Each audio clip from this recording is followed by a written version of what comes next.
monde, j'espère que vous allez bien. Aujourd'hui je vous retrouve dans une toute nouvelle vidéo, une vidéo qui me tenait particulièrement à cœur puisque aujourd'hui je vais vous parler de femmes.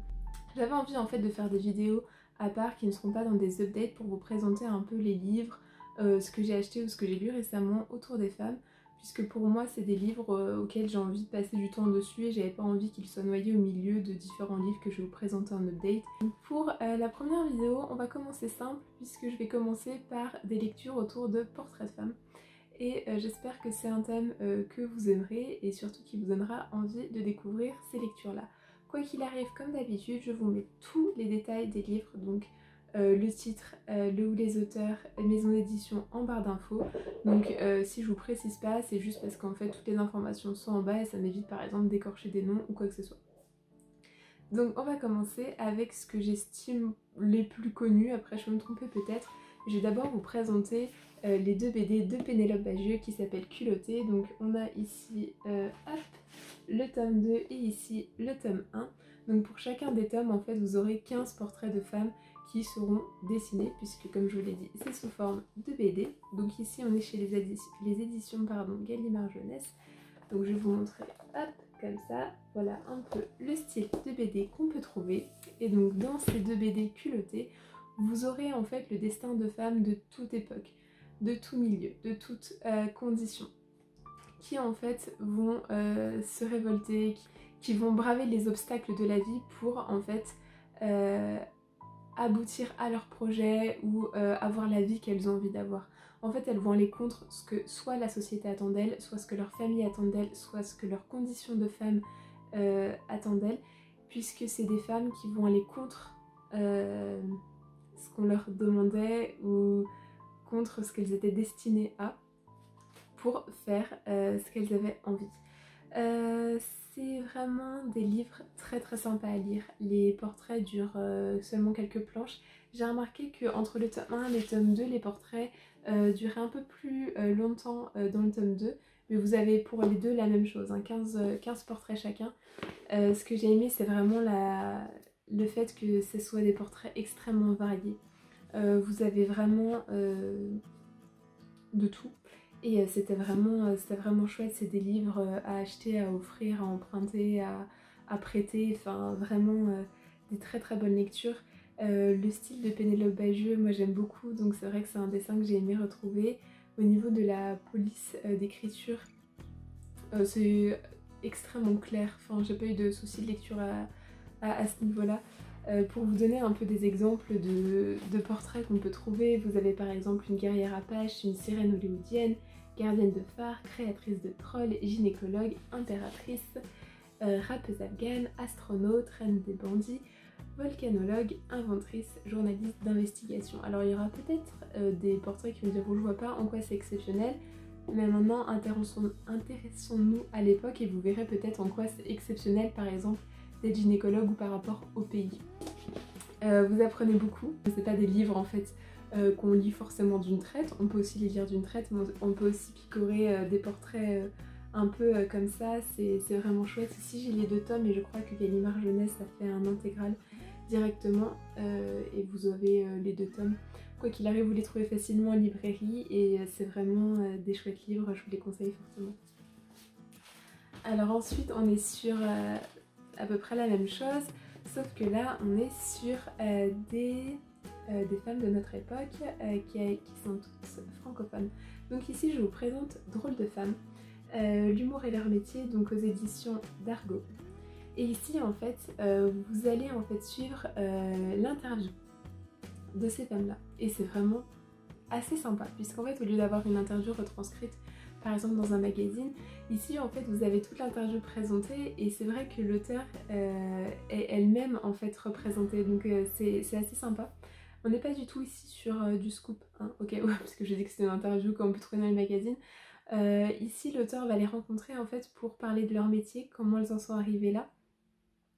Et en fait plein d'autres choses puisque vous allez voir en fait il va y avoir parfois une ambiance de confidence qui va se créer et en fait on va avoir des informations ou des anecdotes sur ces femmes-là où on se dit est-ce que ça a été dit en sachant que c'est enregistré ou est-ce que c'est sorti comme ça parce que Ça passait bien entre ces deux femmes-là. C'était vraiment très intéressant. Alors au niveau en fait des femmes que vous allez retrouver dedans, vous allez voir elles sont toutes connues. Moi je l'ai surtout acheté pour Amélie Nothomb et je me suis rendu compte que finalement je les connaissais toutes. Pour certaines j'ai dû chercher sur internet, mais en fait quand j'ai cherché sur internet pour voir la photo et que j'ai revu le dessin, je me suis rendu compte que le dessin était vraiment fidèle. Alors vous allez retrouver par exemple Yolande Moreau, Sylvie Joly, Florence Estac, Michel Bernier, Maria Pacôme, Anne Emone, Amélie Nothomb, Tila Shelton et Dominique Lavanant. Ce qui fait que ce livre a un goût particulier, c'est qu'en fait ces interviews ont été faites en 2010 et donc depuis, comme vous le savez, vous avez 4 femmes qui sont dans ce livre qui sont décédées malheureusement, donc Sylvie Joly, Maria Pacôme, Anne Emone et Tila Shelton. Donc c'est un côté un petit peu précieux on va dire.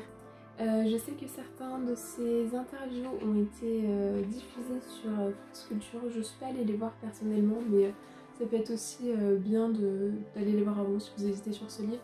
Au niveau du dessin, alors là on est sur un tout autre dessin, je vous montre comme ça.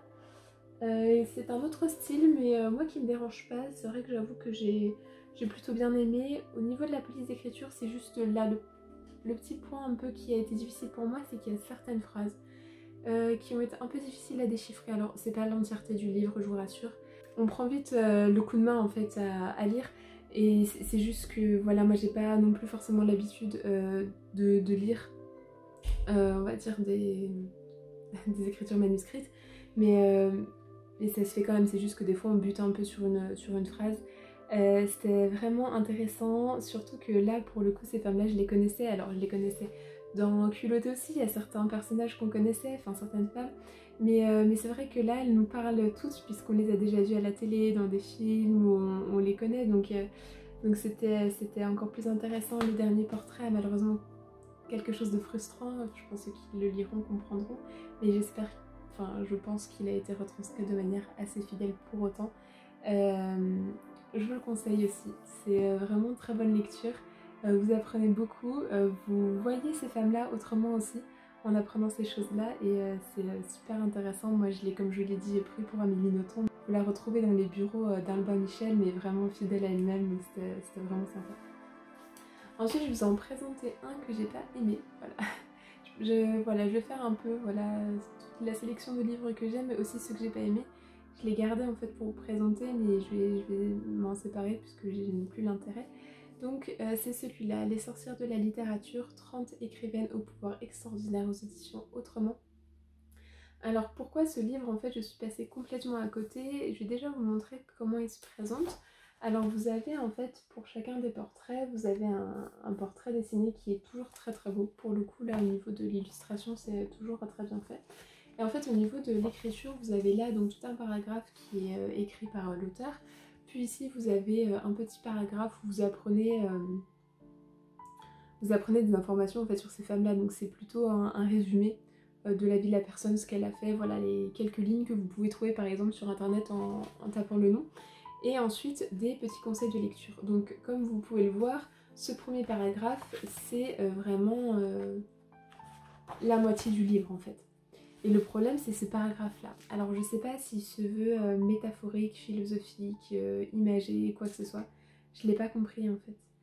Je les ai lus pour tout le début et après j'ai laissé tomber parce que je ne le comprends pas. Alors si vous l'avez, que vous l'avez apprécié, dites-moi en fait comment faut l'interpréter, parce que moi je n'y arrive pas.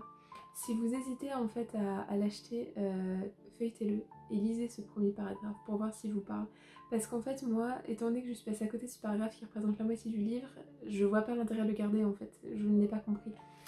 Je sais pas, j'ai l'impression qu'il manque une clé de compréhension. Au départ je pensais qu'on parlait du portrait de la femme présentée, c'est ce qui se passe, mais d'une manière assez bizarre, enfin c'est...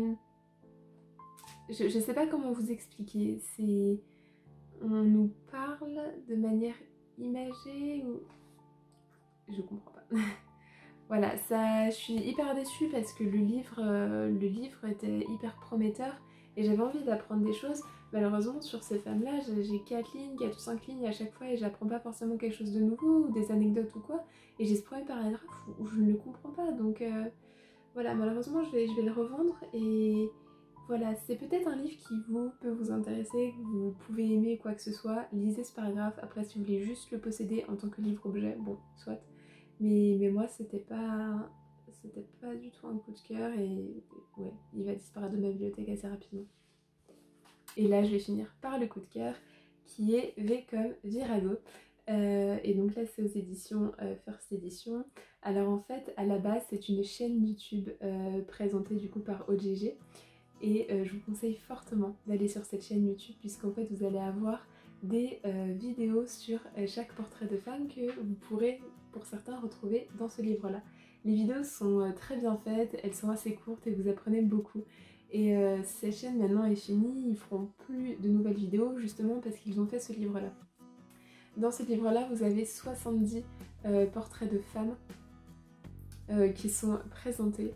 Il est déjà très très beau, je vais vous montrer, voilà, les portraits sont très jolis, vous avez toute cette page là de documentation et vous avez en fait des interpages, voilà, vous avez des petites anecdotes comme ça qui sont plutôt sympas. À un moment on a même un petit jeu à associer des noms par rapport à des petites anecdotes. Il est vraiment très chouette. Pourquoi Virago? Parce qu'en fait il y a deux définitions pour ce mot-là dans l'histoire. Vous avez la première définition de vie du 1er siècle avant Jésus-Christ qui disait que Virago était une femme guerrière, forte et courageuse héroïne. Et si maintenant vous recherchez la définition de ce mot-là dans le Larousse, vous avez péjoratif, femme d'allure masculine, autoritaire et criarde. Comment on en est arrivé là? Telle est la question. Et en fait ce livre-là va vous parler de femmes connues pour certaines, mais aussi d'autres noms, celles qui ont été oubliées par l'histoire, celles dont le nom a été effacé au détriment de celui d'un homme, notamment pour certaines scientifiques. Donc c'est ça qui fait qu'il est super intéressant. Vous avez des fois à la fin de portraits des hashtags avec un numéro, ça veut juste dire que ça fait référence, par exemple là, ici. En fait à la vidéo, ça veut dire que ce portrait est disponible sur la chaîne. Il est vraiment chouette. Je vous le conseille, donc pareil, à offrir, à s'acheter, à lire d'une traite ou en piochant, à prêter à tout le monde. Il est vraiment très très bien documenté et j'ai passé un bon moment de lecture. Donc voilà un peu ma sélection, enfin ma sélection, on va dire les livres que moi j'ai dans ma bibliothèque ou que je me suis procuré sur les portraits de femmes. J'espère qu'ils vous auront donné envie, peut-être que vous les connaissiez déjà tous et que vous les possédiez. En attendant, si jamais, comme je vous l'ai dit, vous pourrez retrouver toutes les infos en barre d'infos si jamais ils vous intéressent. Dites-moi ce que vous en avez pensé si vous les avez, ce que vous aimeriez acquérir. En attendant, je vais vous retrouver dans d'autres vidéos, j'espère, sur ce thème-là et pour vous présenter d'autres livres. Vous pouvez également me retrouver sur Instagram. N'oubliez pas de vous abonner pour justement savoir quand d'autres vidéos arriveront. Et je vous dis à bientôt. Salut!